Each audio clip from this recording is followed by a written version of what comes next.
Welcome to another CEO Wisdom Pod with Terrence C. Murphy Sr. He is CEO and founder at Terrence Murphy Companies. We're going to talk about venture capital, luxury real estate development, merger and acquisitions, and multifamily investments. Terrence is an ex-NFL player. He's got some cool companies, really like his vibe and what he's on to. So we're going to have a lot of fun today. This pod is brought to you by podpire.com. That's my podcasting company. If you want to start a pod, if you want to scale a podcast or be invited to podcasts like this one, you can go to podpire.com or just Google Charles Cormier. Terrence, welcome to the pod. Tell me about yourself and about what you're up to nowadays. Well, first off, thanks, Charles, man. I'm proud of you, man. It was really cool to connect and hear what you're working on. And you are a unique mind. And I always say, the best leaders, the best entrepreneurs, the ones that are innovators are the ones that think creatively. So I'm already impressed by what you've done and what you are doing. So I'm just a kid born and raised in East Texas. Played at Texas A&M, went to college there, played for the Green Bay Packers, retired, and got into real estate and started my first startup in my early 20s and scaled it to 1.3 billion in sales in 8 years. And from that, I learned a lot of things about myself, and I realized that I understood how to scale companies. And so then people would come to me and say, hey, would you invest in my business, or would you help me scale my company? And so now I have 52 companies under Terence Murphy Companies portfolio, and we are actively looking for more companies to acquire and more companies to invest in. So I want to dive deep into your story. There's so many interesting stuff about you. Like you're the Texas A&M record holder in the vertical jump, which is 42 inches. That is like super fucking high. It's like almost the door that I'm seeing there. How did your life begin? How did you get into football, and how did you get recruited by the Green Bay Packers? Yeah, so I have older brothers. I'm the baby of older brothers, and one of my oldest brothers was one of the top recruits in the state of Texas. And so when I was in elementary school, I got to meet some of the legends. He was recruited by Miami and Oklahoma and LSU and Texas A&M and Florida State. So I got to meet a lot of those legendary coaches, and he kind of set the seed in my life to want to be great. And so that's when I put all my energy into this sport. And it's something that I was very passionate about, and it afforded me an opportunity to get a scholarship to Texas A&M. And when I came to Texas A&M, I set a lot of records, one being my vertical. My vertical actually was 44 inches. It was just the official recording was 42 inches. But set some records, caught some touchdowns, and more than anything, I was a 2-time team captain and 3-time academic all-conference. And that's how I was able to get drafted by the Green Bay Packers as one of the top 50 or 60 football players in college. Where did you learn that hustle and that discipline? Yeah, the hustle and discipline just came from my mom. She's a hustler. And then also just I'm an introvert by nature. And so I had a lot of time to dream and create in my mind. And, that's the great thing about being introverted at times. You have time to settle in and really be with yourself and be present. And now when you become an adult, us introverts, us lone wolves, we don't mind being alone because some of our best ideas and our best dreams, they come when you're by yourself. So that's kind of where it started. I started my first business when I was 12 years old. And a crazy story is it was a card business. And this was back in the late 90s. And at the time when I did that, my mom passed a couple of years ago, but she still had my trading card collection. And in that trading card collection, I have over 150 Michael Jordan cards from the 90s. So the top card that just sold on eBay was a $350,000 card for a Michael Jordan card. I have that exact card. So it just goes to show a little middle school kid starting a business, 20 something, almost 30 years later, I get my collection. It's still a tangible asset, and it's worth something. So I'm gonna go get it evaluated for sure. That is just crazy, man. I consider myself to be hybrid introvert, extrovert, believe it or not. But yeah, I was the kid that loves spending time playing video games and leveling up and being real good at them. Kind of started extrovert, then went into introversion. And I guess nowadays some kind of hybrid. Now, you sort of visualized getting recruited there. Like, what happened when you did get recruited? Because I think people see like the recruitment events and you getting on stage with the shirt. You played 1 year for the Green Bay Packers, but being in the NFL is incredibly hard. So, what was your reaction once you got recruited, and then what happened after that, and what led to entrepreneurship at full time eventually? Yeah, I think for me, I'm a competitive person. I want to be the best, not only version of myself, but I want to compete. And I've been the top 1% in high school. I was one of the top 1% of players in all of the United States because obviously D1 universities only have so many offers. And then I was the top 1% of players in college by getting drafted in the first 2 rounds of the NFL. And then once I started my first startup, I became a real estate broker. And that's the company that we scaled to 1 billion plus in sales in 8 years. And so then I became the top 1%. I was, top 1% of brokers in the United States. And from those things is I've learned that there's a commonality there, right? You look at what it takes to be great. You look at the statistics, and then you figure out a plausible strategy on how to be in that top 1%. And that's why I always say, you got to figure out a way to get to the top, of the food chain, because when you can get at the top of the food chain for any space or strategy or, career, that a lot of times people look at careers for what they can make. I never looked at it for what I can make. I didn't play football to make money. I played it because I was passionate about it. I didn't get into real estate. I want to go make all this money. I was passionate about real estate. And I always focused on that. And I always tell people, find your passion in life or find your interest that will become a passion. Learn your craft, study your craft, and become the best. And when you do those things, then the resources will find you. So the finances will find you. The success will find you. All those things will come if you just double down on being great and taking it one day at a time. Right. It seems obvious to me that for you, it is easy to get in front of the pack. We mentioned discipline, we mentioned hustle, but last weekend I was off to a Spartan Ultra. I was passing people, I was taking their souls, I like Goggins.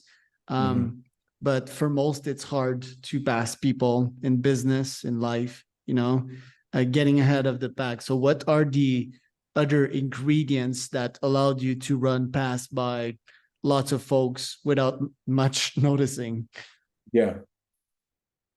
I think the reason, and this is why right now I'm kind of in a new stage of life, I'm really trying to, think through what that next thing is. If you're hunting, right? And when you're on a pursuit, when you're pursuing something and you're so focused, you don't have the time to look in the other lane. You don't have the time to look and see what this person's doing, what they're saying, how they feel about what you're doing. You're so focused on going and hunting whatever that is in front of you, but you don't have the time.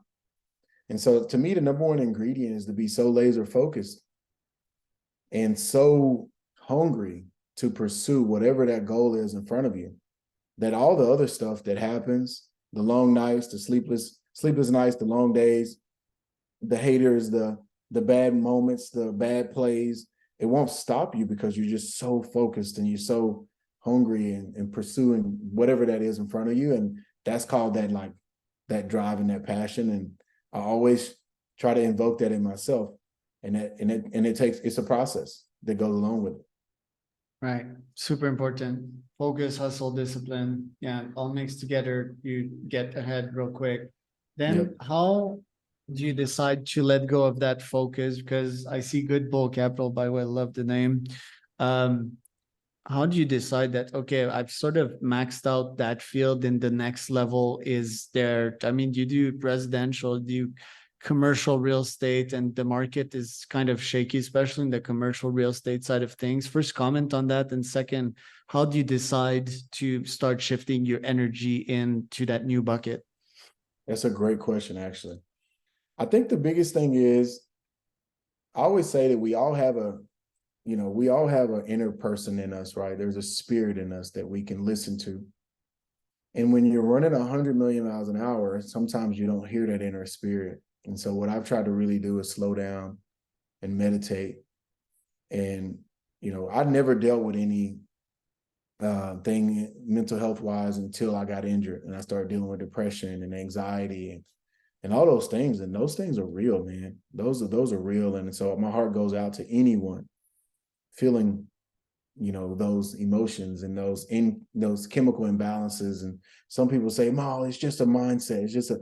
No, it's a mindset, but there's some things that go on when we feel that way. But all that being said, how you make the pivot is, I remember sitting down with my wife and I told her I'm going to pursue real estate until there's nothing left for me to achieve, until I've made an impact in real estate sales to where it's like, okay, there's nothing left for me to do.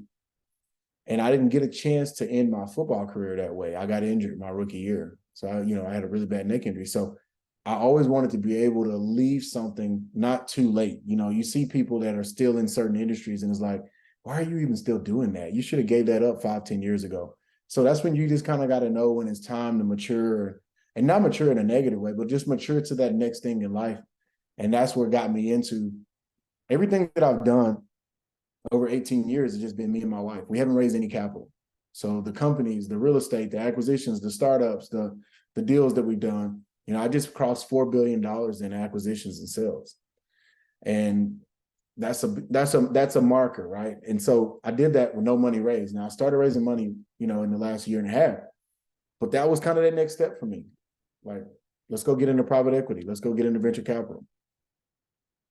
Is it scary to own 4 billion, or is the cash flow there as well?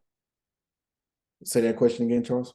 Yeah, is it scary to ask to own $4 billion in real estate equity because that costs a lot? And yeah, there's like debts on that, I would guess, or something that you owe the bank.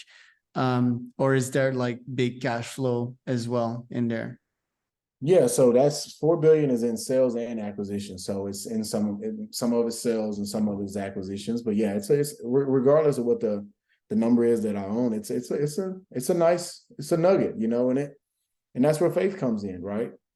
Because the hard part is, Robert Kiyosaki, I learned this from him early on, reading a book, is that the way that the American dollar is set up is backed by debt.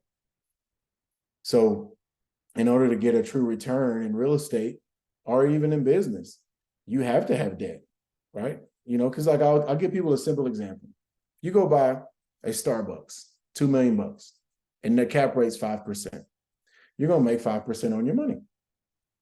Now, if you buy that same Starbucks at a 5 cap, but you get debt on it, then your return is going to be higher because you're going to get a better IRR. So it just really, people want to pay stuff off. People want to have debt. I like both. I own some real estate that I own cash, and then I have some real estate that I have debt on. But having debt helps your return. Now that's where interest rates at one point were at 3.25%, 4%, and I was able to lock in some really good long-term debt. Now it's at 8%. But real estate is still, you can still find cash flow in property. So, but right now my main focus is I'm buying multifamily. I'm doing BFRs, which is built for rental neighborhoods, and I'm buying businesses. Those are my 3 things that I'm doing. I'm buying multifamily, I'm buying BFRs, and I'm buying businesses. And I'm really passionate about that. What kind of businesses are you buying? Businesses in Texas that EBITDA is between $1 to $2 million. Because if you get into businesses that are 5-10 million, you're going to deal with a lot of bigger private equity groups. And then if you get EBITDAs that are less than 500K, maybe 250, they don't really have enough systems or staff to really scale. So I found the sweet spot's been right in that $1 to $2 million. And those are the companies that I love buying. Those are the companies that I can come in and help grow. And some of my acquisitions, I've 5X'd, I've 6X'd. I even took one of my early acquisitions, I 15X'd it. And that sounds crazy. How the hell do you 15X it? You 15X it. So I love businesses in Texas, and I love essential businesses, lumber yards, concrete, steel, insurance, title companies, like those companies that are, and one of the things I've been focusing on now is I'm buying businesses that are older than me. I just bought a 55-year-old company. I just turned 40. So I'm like, hell, it's 15 years older than me. So I know it's not going anywhere. I'm just going to keep growing it and scaling it, and it's gonna operate. So I've been really passionate about buying businesses. Last thing I'll say, there's an influx of baby boomers getting ready to retire. They don't have a succession plan. They don't have a kid or grandkid who wants the business, and they don't even really know how to sell their business. And so there's a lot of baby boomers that have really good companies that are 35 years old, 37 years old, 32 years old, and they don't know what to do with it. And now is the time to be able to buy it and kind of take it over and keep it going. It seems to me that you even made more money than pursuing an NFL career, probably like even 3 to 10x what you could have made in the NFL. Is that correct? Yeah, I think the biggest thing when it comes to NFL, I tell people all the time, I played football since I was practically walking, but let's just say 5 until I was, until 23. So 18 years I played. I only got paid in football for 1 year. So 1 year in my life, I got paid to play the game. The rest of the time I played for free. So, for me, it was never about what I could make. It was just about the passion of the game. Now, looking back now with the NIL and the way that people are monetizing it and the social media and all the things that come along with sports now, with my kids, I'm going to be able to teach them differently on how to really leverage it. But back then, man, I was just playing the game and trying to be the greatest athlete I could be. And I feel like I accomplished a lot. But yeah, for sure, have been more blessed financially outside of the game. How did you 15x that business, and what has been other of your most profitable ventures? Real estate, man. Real estate will always be my core. I'm investing in fintech companies. I'm investing in prop tech, construction tech, ag tech. People don't realize I got my degree in agriculture from Texas A&M. So I have ranches and I have cows and I do hay and stuff like that.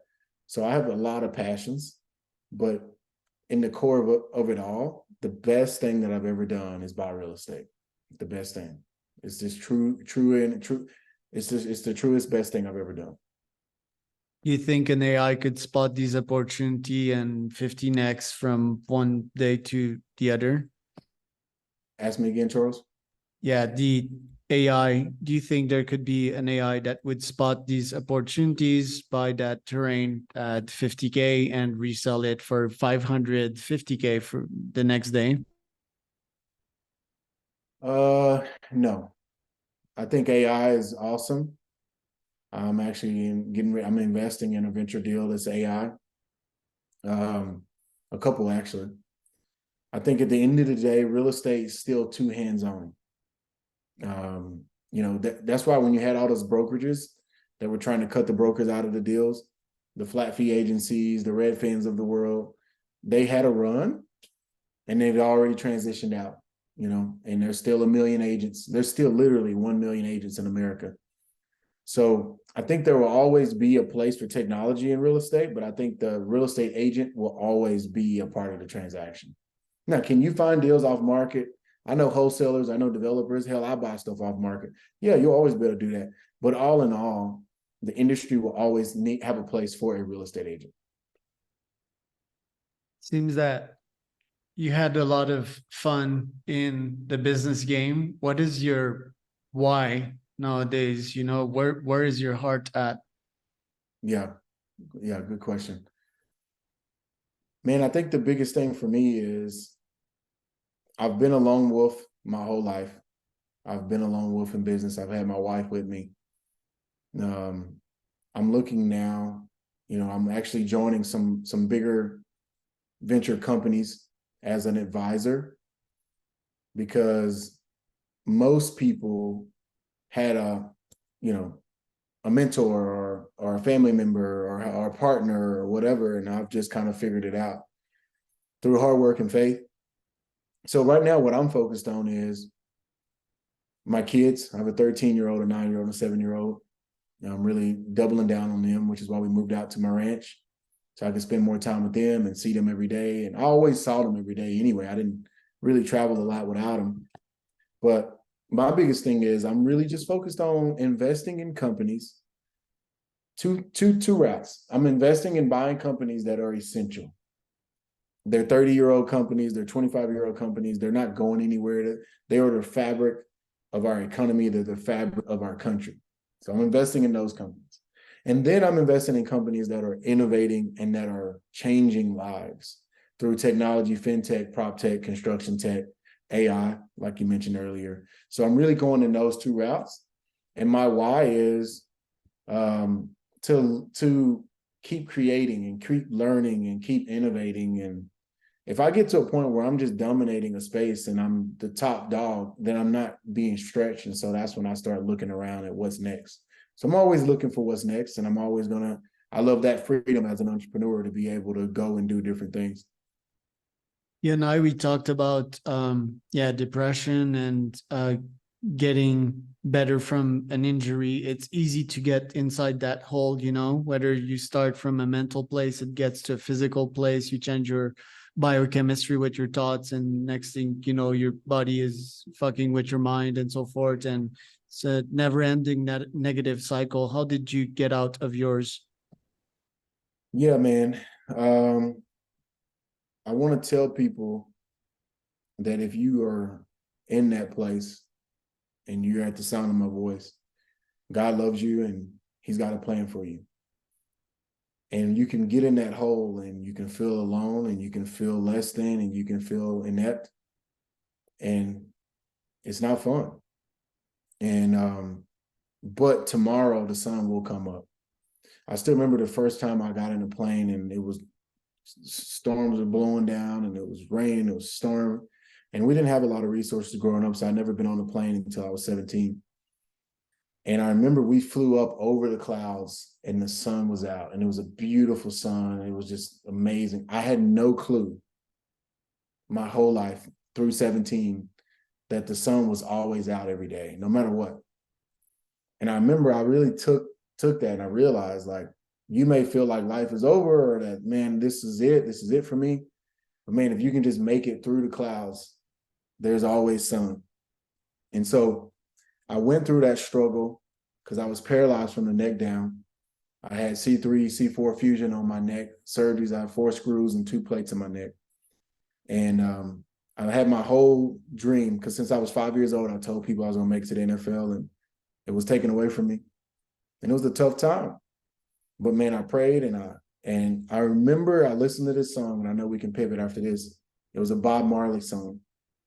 And he said something in that. He said, no one can free ourselves from this mental slavery but ourselves. And it was, the way that he said it is, no one can free ourselves from our own mind. And I realized that I needed to just attack it.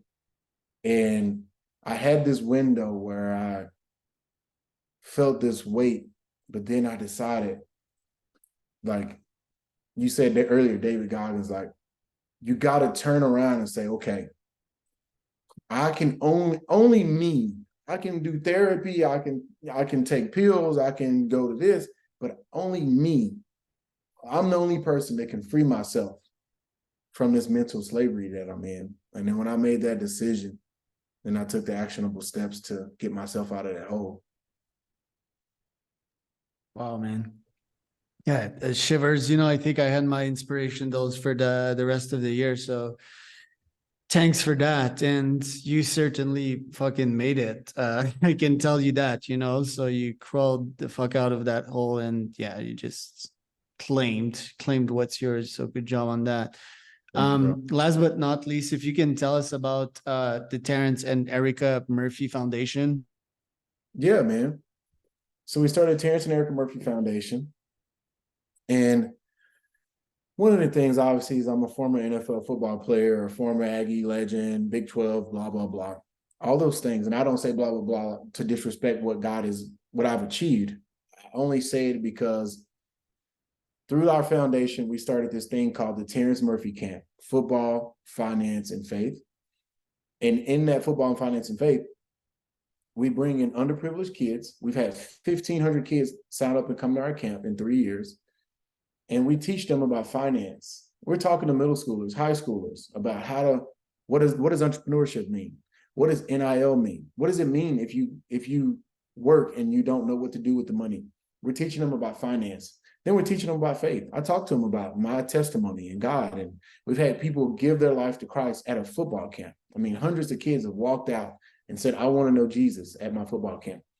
And then we do the football piece. We bring in some of my teammates, NFL guys. I really don't blast it out on who's coming. I just kind of let it be natural on who decides to show up and help me. And man, we do our camp. We also invest in a lot of nonprofits in our community. We give back to Texas A&M through our 12th Man Foundation. And we do a lot for our church and some other ministries like Young Life and things like that. So that's what the Terrence and Erica Murphy Foundation is about. And that's just me trying to leave a legacy. Wow, man. Where can people find out more about you online? Yeah, man. So my Instagram is just Terrence C. Murphy. So TERRENCE and then C. Murphy. So find me on Instagram. You can go to my website, just terrencemurphy.com. You can check out my new podcast. We did 100,000 downloads in the first 12 months, just organically, no ads or anything. And it's just Real Estate Entrepreneur with Terence Murphy. And it's on Apple, it's on Audible, it's on Spotify, it's on YouTube. But yeah, that's where you can find me.